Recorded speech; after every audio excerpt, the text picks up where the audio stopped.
As part of the February developer log, Frontier announced their 2026 roadmap, detailing their plans and the year ahead for Elite Dangerous.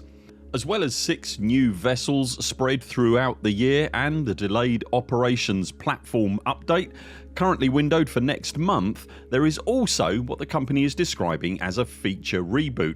In this video we're going to drill into just what exactly those words could mean.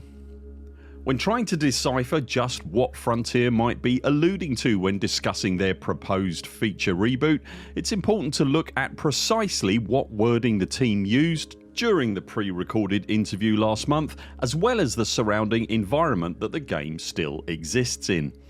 The conversation in question, hosted by community manager Phil Weeks, was with the game's executive producer Gauthier Vercaire and game director and chief development officer Piers Jackson.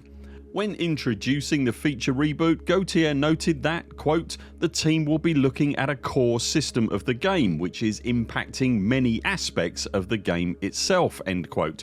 Further noting that it had been in his books for a while and that they were currently figuring out how deep they wanted to go with it, how to fix things the best and most appropriate way, and seeing, in his words, quote, what players have been doing with that system for a while, end quote. Piers Jackson noted that the feature is deeply situated within the actual core of Elite, and further remarked that they've been looking at it for quite some time and just thinking this needs a bit of TLC, further saying that there'll probably be some new features built on around it. Whatever it is they're talking about, it sounds like a tentpole of Elite Dangerous, one of the game's larger staple key features. It won't be surprising to many players, I'm sure, that in a game as old as Elite Dangerous there are bound to be a fair few features that could benefit from some attention. Elite Dangerous specifically was actually quite notorious in its more youthful years for implementing features and then appearing to walk away to the next thing without addressing basic problems, functionality, player requests or significant quality of life issues.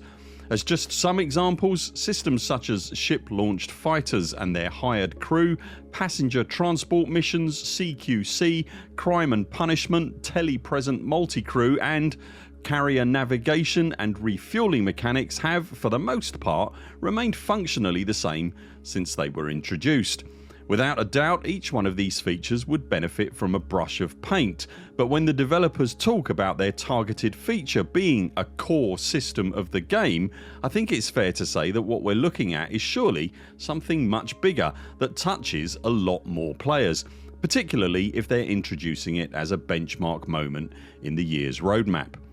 It also strikes me as unlikely that the company would be revisiting features that have been improved significantly since their initial launch if they weren't seriously broken in some regard.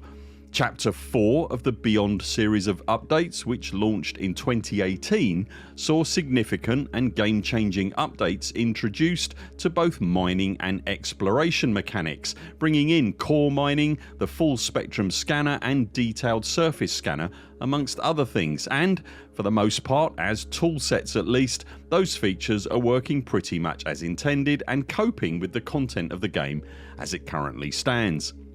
Whilst exploration is undoubtedly a core feature of many Elite Dangerous players' experiences, any expansion to add new life or surface based POIs would likely require the opening up of slightly thicker atmospheres, a process that was both started and then stalled by the launch of the Odyssey expansion in 2021.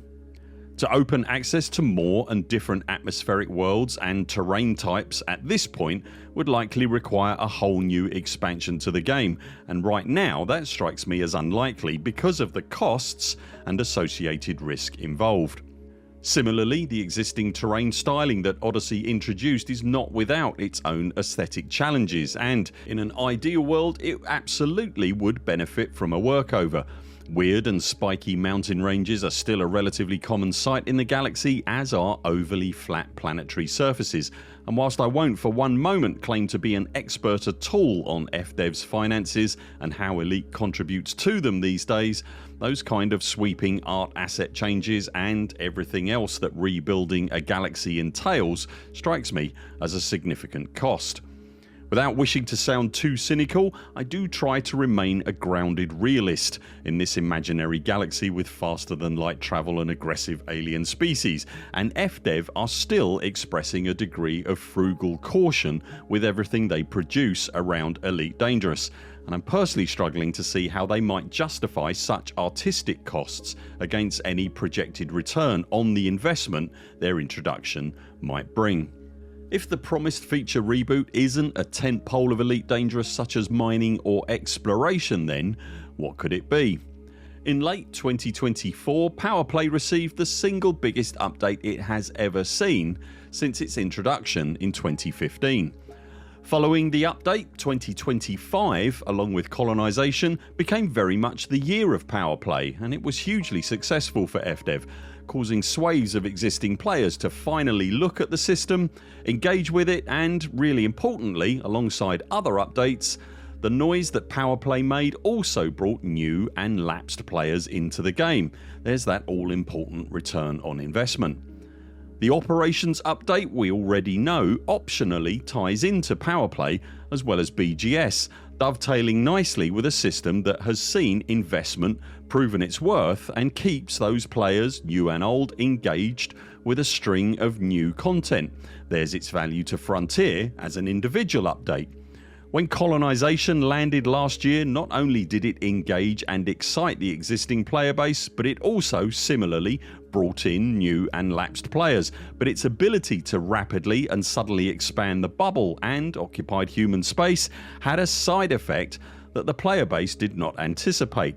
It all but destroyed the existing expansion, diplomacy and conflict BGS gameplay loops that had sustained many players in the game for the decade that came before it. You can still engage in BGS gameplay, but for many players and player factions in the game, the core reason for that BGS gameplay, Galactic Expansion, has largely dissipated and lost its meaning. With the dawn of Trailblazers, factions no longer needed the back and forth of factional influence to expand into another star system. Colonisation meant you could target an empty system, stake a claim, build a small outpost, and boom, it could be done by a single player in an afternoon without breaking a sweat. There was no longer a reason to carefully manage and control your factional influence and direct it to the places you wanted to land. Operations will undoubtedly tie into the existing BGS, and so if the BGS, a core system of Elite Dangerous, was now itself updated and refreshed and given a Powerplay style makeover, that would further tie into and use the investments that FDev have already made with colonisation, Powerplay and Vanguards, engaging and revitalising the existing player base and likely bringing back yet more lapsed players and attracting new players with the noise its arrival would be almost certain to create. It ties into everything we've seen since 2024, secures that gameplay and that all-important player engagement and sense of agency into the future, adding to the investments in those areas that FDev have already made, extracting more value from those investments and further securing their worth within the company. The question remains then, if you're going to reboot background simulation gameplay and make it relevant again, how would you do it? The most obvious change would be switching off the ability for a faction to spread with colonisation, but that's not enough to warrant the word reboot, and also wouldn't solve one of BGS's most fundamental problems, that problem being a huge amount of players simply don't know it is there as an Elite Dangerous metagame. Powerplay has always been present on the Elite Dangerous Galaxy map, and version 2.0 of the system has made its existence much more front and centre for anyone wanting to drill into it.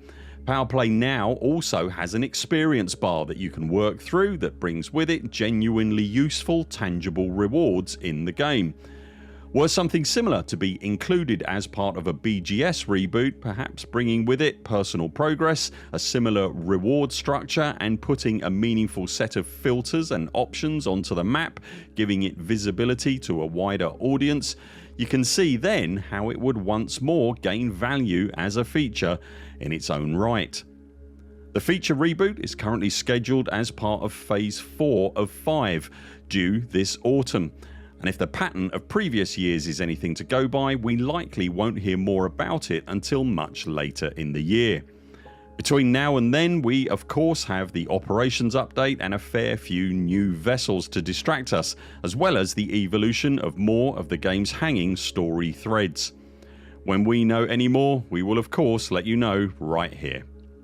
How would you like to see BGS gameplay progress? What do you think the feature reboot might be, or what would you like the feature reboot to be? Let us know in the comments below.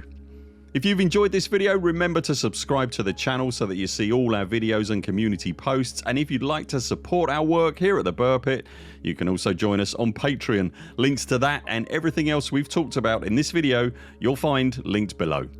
That's it for now. Thanks very much for watching. We very much look forward to seeing you next time.